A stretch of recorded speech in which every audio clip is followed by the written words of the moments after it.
नमस्कार बंधुरा welcome to my channel.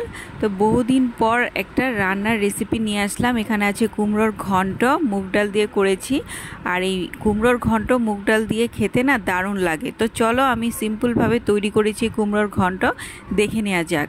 तो एखाने माझारी साइजेर एक कुमड़ो आछे। तो कुमड़ोटा एखन कुचि कुचि करे केटे नेब। तो एखाने आमी धुए परिष्कार करे रेखेछि और এই যে কুচি কুচি করে কেটে আমি এখন একটু লবণ দিয়ে মাখিয়ে রেখেছি। তারপর ফোড়নে দিয়ে দিলাম একটা শুকনো লঙ্কা, একটা তেজপাতা আর গোটা জিরা। তো এই ফোড়নের মধ্যে এখন দিয়ে দিব মুগ ডাল, অল্প পরিমাণে মুগ ডাল দিয়ে দিলাম। মুগ ডালটা ভাজা ভাজা করে তারপর আমি কুমড়োগুলো দিয়ে দেব। এই মুগ ডাল দিয়ে কুমড়োর ঘন্ট খেতে দারুণ লাগে, আমার মা বানাতো এভাবে। তো আমার কুমড়োর ঘন্ট খেতে ইচ্ছে করছে, বরকে বলেছি যে একটা কুমড়ো নিয়ে আসবে। তারপর কুমড়োটা নিয়ে এসেছে বাজার থেকে। কুমড়োটা খুবই কচি। আর তো আমি এখন কুমড়োগুলো ছেড়ে দিলাম, তারপর লঙ্কাগুলো দিয়ে দিয়েছি একসাথে। এখন একটু নাড়াচাড়া করে লবণ দিয়ে হলুদ দিয়ে এখন ঢেকে দেব।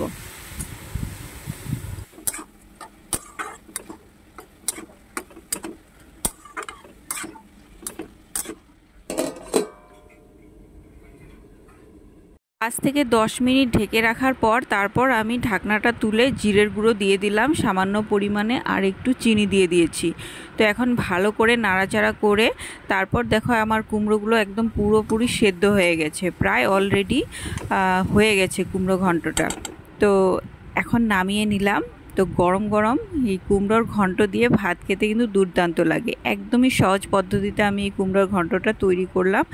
তো এই রেসিপিটা যদি তোমাদের ভালো লেগে থাকে তাহলে আমার চ্যানেলটাকে সাবস্ক্রাইব করে আমার পাশে থেকো, আর পাশে থাকা বেল আইকনটাও প্রেস করে নোটিফিকেশনটা তোমরা অন করে নিও। তো চলো দেখা হচ্ছে নেক্সট কোনো ব্লগে বা রেসিপি নিয়ে। ততক্ষণ তোমরা ভালো থেকো, সুস্থ থেকো, টাটা।